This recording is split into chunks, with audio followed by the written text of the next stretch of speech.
Hello my lovelies, Rob here again from Keeper Garage. Well, I wasn't expecting to have to take out the engine out of the Series 1 as quick as I had to, but if you followed the ride to Oslo, then you would have seen that we had some issues with the 5-speed gearbox. I have now ordered a Casa Performance gearbox, and I thought we'd fit that here, but first we have to strip and have a look what's up with the engine as it is. Grab a coffee, I'll send the intro.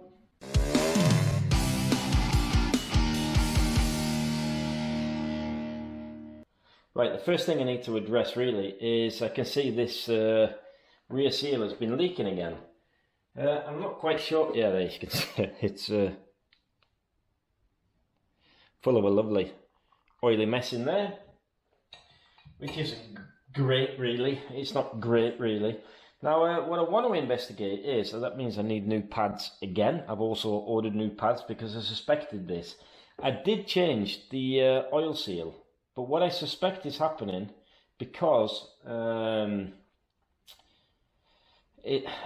lay shaft is full of oil as well. What I think has happened is that I've managed to clip the O-ring on the lay shaft, but that's coming out anyway, so I'm not too worried about that. I thought I'd taken off the cylinder cowling because what I thought I'd do was re-torque. Need to use the correct socket, lad.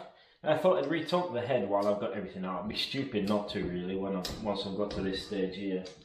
You see, actually, yeah, it was. Oh, that was. Why is it not leaking there? Wow. There you go. And I see that's more of a problem with the 4-stud heads. I'm gonna have to keep an eye on that. But luckily, it's not been blowing or anything. So luckily, the sealer that I've used on the head there has kept it stuck together. One of the screws was actually quite loose. So that was maybe that was it was good that I checked those. Right, lift up the crankcase. If you remember when I had the first start, the kickstart was sticking a little bit. And what it was just sticking on this bottom lip here. I mean, I could have, when I noticed that's what was happening, could have taken it off, just filed down the burr or something like that. But as I thought, after a couple of days, it sorted itself out. This spring, by the way, is absolutely bonkers. I think that may be an LI spring, but I was pretty sure. I sort of measured and messed around with it. I thought it was a DL spring, but obviously not, because a DL spring or a GP spring wouldn't stick over the top of the case there. Now, bought a new spring a little while ago. Where are you, little? Here. But that being said, I'm actually not going to be fitting that side cover anymore, because the fact that I sold the Gold Star yesterday means that I've got some money in the bank, and I hate my money. I just use it immediately. I'm very bad at saving stuff up for a rainy day. I've got quite a few upgrades for this, but I will talk about that in the next videos. But first off, everything looks okay with the primer here. I have to whip out this clutch and see what's going on with that gearbox. Well, this is the moment of truth, I suppose. What am I expecting to see? Whew, good question. What I think is happening is that I think that the sliding dog has got two little perches on the inside of the fifth gear, and that's why it's sort of slipping out. But the odd thing is the fact that it did actually seize on us. So I wonder what that could be. It's a bit odd, really. But while I'm taking this out, and if this isn't a good advertisement for the Casa Performance end plate, then I don't know what is. I mean, it just makes life a lot easier, doesn't it? With four extractor hole screw holes. Yeah, I'm not sure. But what I thought I'd do is tell you what I've decided to do with this. Because I really don't fancy buying more stuff than I need to. And the primary works really well on this. Actually, really good gear ratio on this. The fifth gear was slightly lower than my RT240, and I think both mine and Sebastian's conclusion was that I'm gonna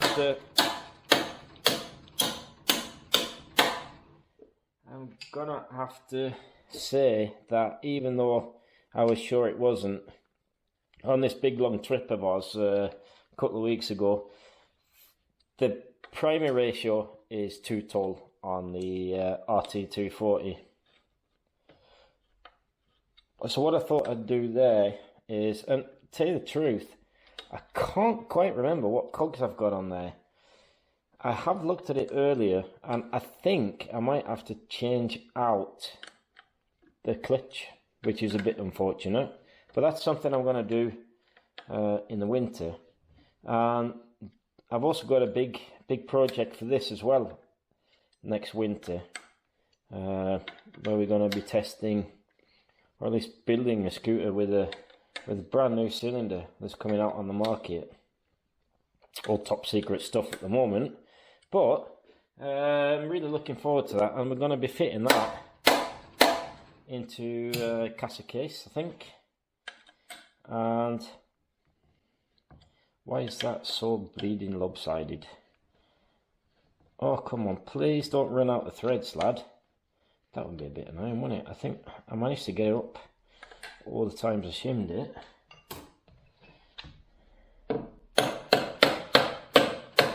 But I bought a completely new, what the hell is it stuck on? It's stuck on there, on that gear cluster. There we go. Don't lose that, lad. Bearings seem fine. Can't see anything out of order here. There's a couple of teeth chipped on the first gear, but they were actually like that when I shimmed this gearbox, and that was because it was shimmed terribly. So it could also be a case of he's ridden it a few times, the lad that I bought this scooter off, and maybe, just maybe, the I'm terrible at like doing and talking. Yeah, just maybe that was enough to round off the sliding dog, which is giving me the trouble.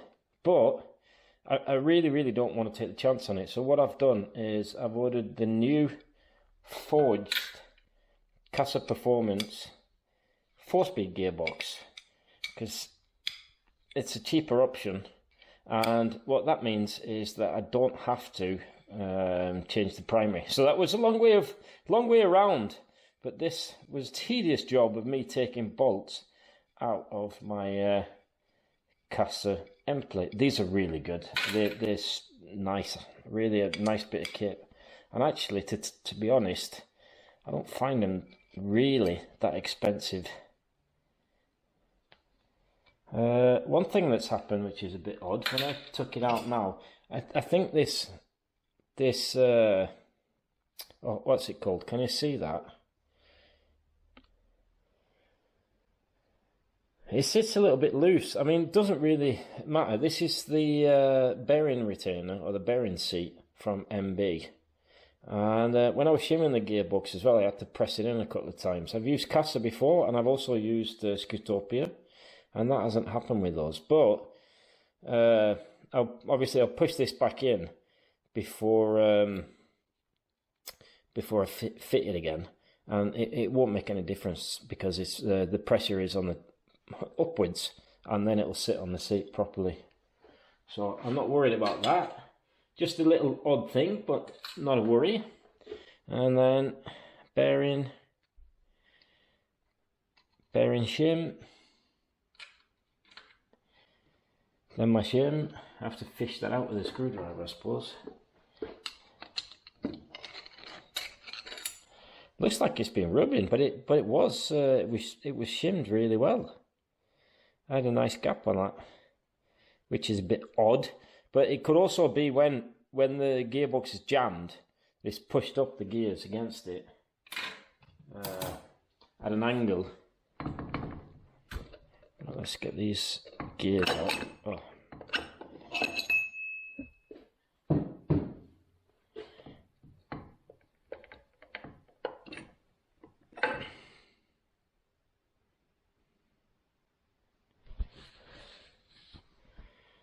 That looks good.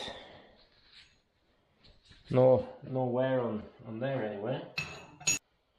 Right, my lovelies. So, yeah, the disappointing thing here is there is no carnage to see. But what we can see is, I think, if we put it that way, the sliding dog has had a bit of a rough time of it. You can see that edge has been catching on something. But if this was like a standard 4-speed gearbox, I'd say that was fine. It normally doesn't matter. It's not a Vespa where those cruciforms are a right mess. But the strange thing is, it's only on some of these prongs. But yeah, that's really odd, and that's such a shame. I really wanted to have the 5-speed in this.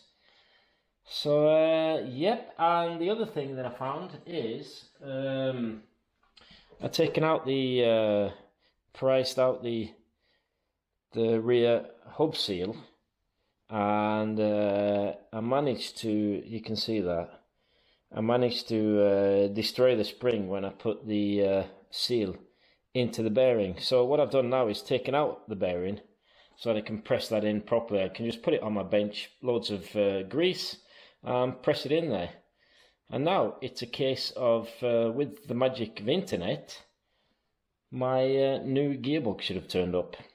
Right, the gearbox has arrived along with my free t-shirt. Free in the way that I paid €400 for a gearbox. Free. And the annoying thing about the Italians is that they don't take off VAT for us that don't live in the UK. So that means I pay twice VAT on these things. But anyway, it came really fast. They send stuff out fast.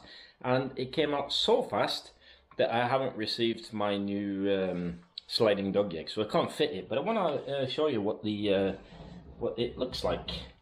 It looks like this. Now this is a brand new design from Rimini Lambretta. These 5-speed close ratio gearboxes are now forged, so really tough metal. And if I take the Cyclone 5, the DRT Cyclone 5, what they'd say as well is that they have improved on the teeth design so that they don't bind. What I'm going to have to do is put those together, and it's not just marketing blurb.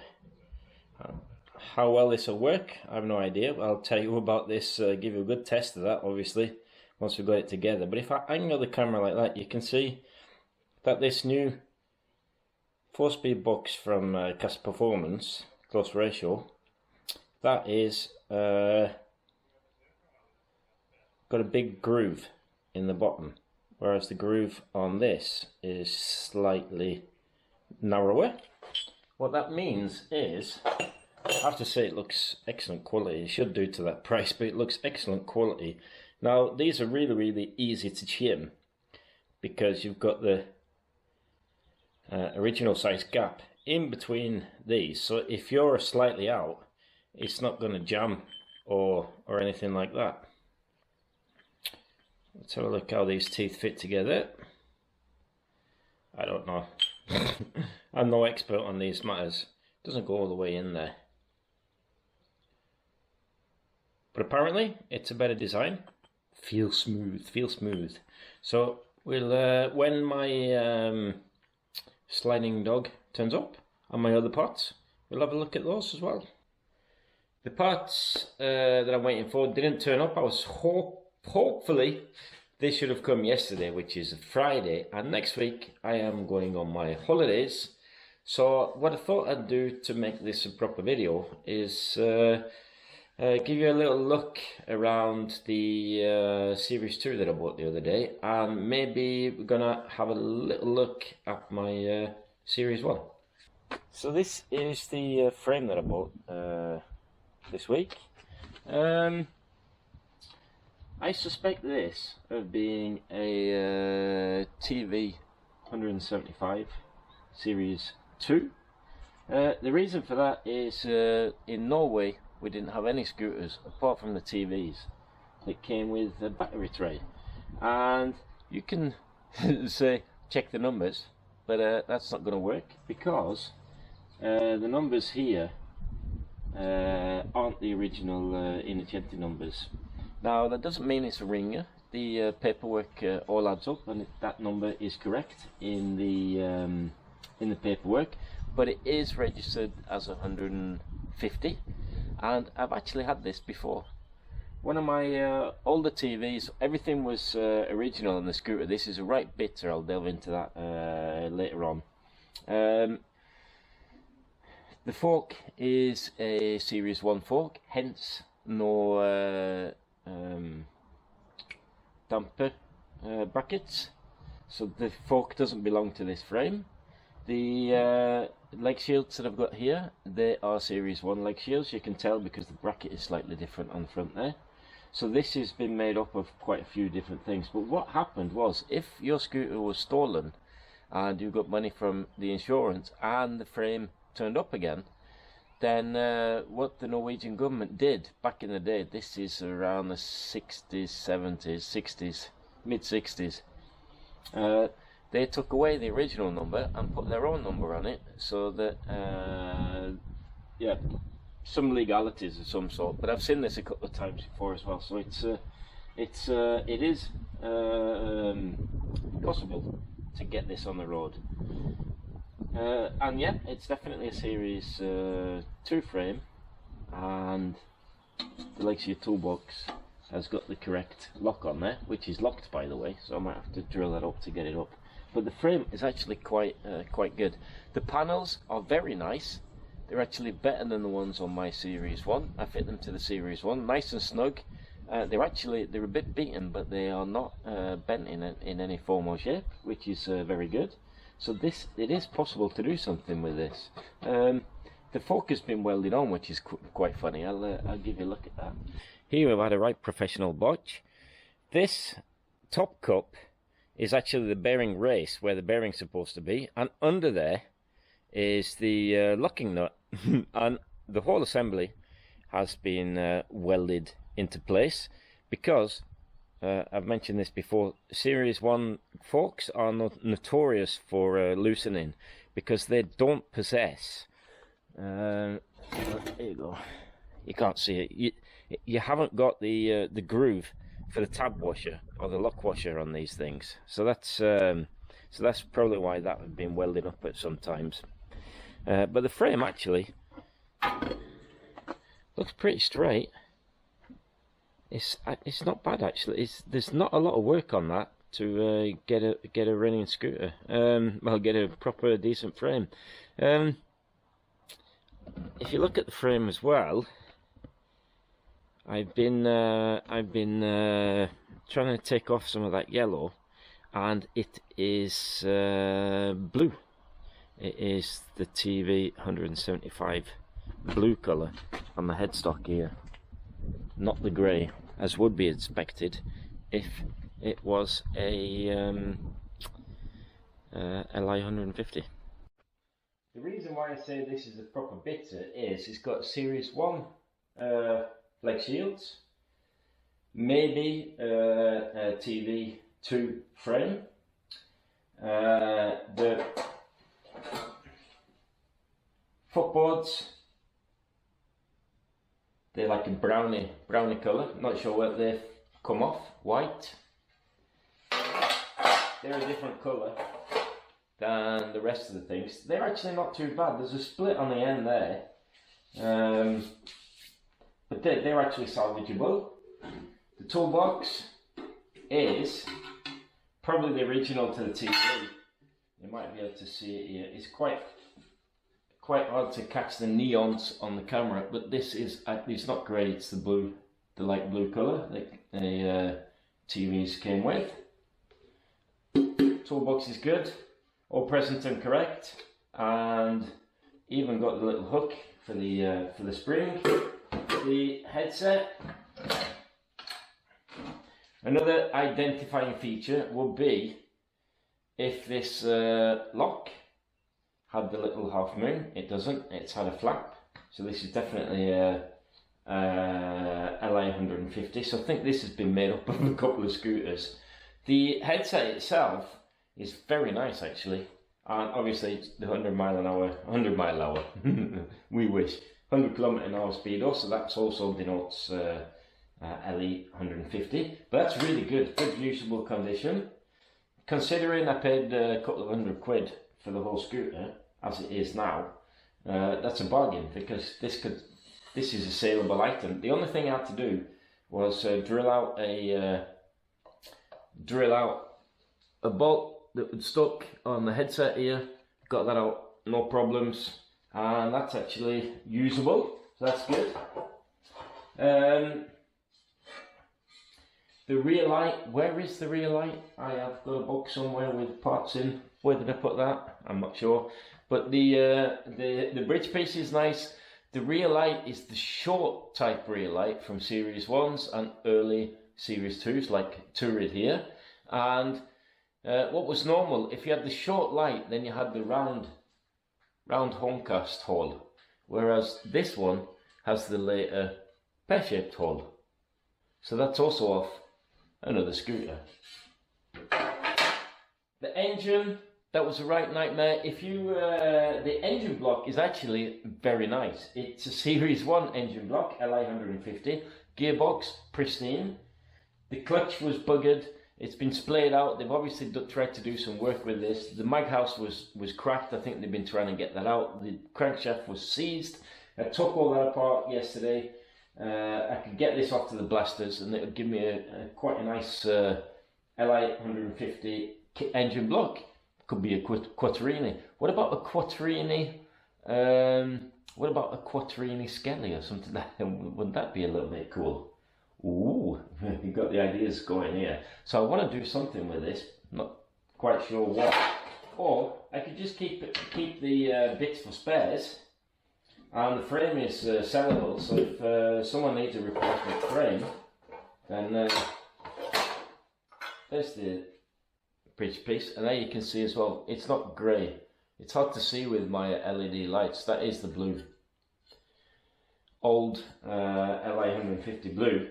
This white has been added at a point. That's the original paint there, on the underside there. Yeah, so that was about it for that one. Pretty much a bargain, although I did let the Cervetta go that quick. I think that must be the scooter that I've owned the least amount of time. Normally I have them for a year or two at least, but like an hour and a half is the record for me. Now let's have a look at the Series 1, what's going on there. The Series 1, as you can see, is pretty much in bits. I have removed the Oil-Tech tank. Now the Oil-Tech tank, that was an old one that I had that split. I got a new replacement tank from Oil-Tech, that was many years ago.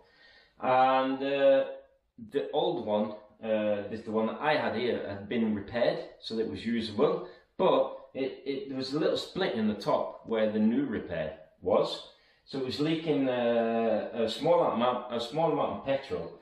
And on that long journey of ours, there's like petrol and shit everywhere, so it looked a right mess. So I decided to take that out. I have refit my trusty toolbox, and I have bought from SIP, I have bought a mid-range fuel tank, the same as what I've got in my Series 2. So that's the plan. I'm going to be taking out the electronics. That's what I'm doing at the moment. The BGM kit, because they kindly sent me a, well, I haven't got it yet, but they have sent me, they showed me, a SIP vape. Did I say SIP vape? I obviously meant BGM vape, which is the new one. Carry on. Which I really, really like those. They get nice strong lights with those. And I will be fitting that while everything's out, might as well. Another thing I've done, as you can see, I've removed the Horncast, and that is because I am fitting a new front disc brake. I have removed the lug on the link here, ready for the new disc brake conversion. Wasn't really anything wrong with the disc brake that was on there. The only thing is, so this one is, I'm going to put this up for sale. The only thing is, I do find these, even though this is like, we've done what I normally do on the Nissan. I fit original Nissan Honda brake pads, and I had the LTH or MMW master cylinder on there, which are quite progressive. I still found it a little bit grabby, and actually on the way home down a big hill with lots of bumps, I locked the front wheel, and I really don't like that. So I'm going to put a better front brake on this, safety for my son. That's what I tell the wife. And that is about where we're at the moment. Plus, when we was in the rally in Oslo, we met the lad that bought our original Shrek Series 1, the red and silver one, and he kindly returned the little Shrek emblem just to give it a bit of a personal touch for my son, and we decided to fit that. Although we weren't quite sure, to tell you the truth. It's a bit corny, and the original badge is very nice, gives you that like Cadillac 60s look. It's really cool, but because this is getting built for Sebastian, we decided, okay, we'll put that back again. It's part of his scooter history. So if you enjoy this kind of thing, don't forget, do the old subscribe, give me your thumbs up. If you want to support the channel, you can go into what's it called? Buy me a coffee. I have a wish list there for a new camera. This one, as you've noticed, I am having serious problems with the picture is still very good, but I have serious problems with sound syncing, so it looks like my videos are dubbed, and I really would like to sort that out. So if you want to help me out there, do that. And I'm going to go on my holidays, but there will be no break in the schedule, because by the time this video comes out, I should have got the parts, and I will be already filming the upgrades on this. So I love you and leave you, and I'll see you all in the next one. Ta-ra!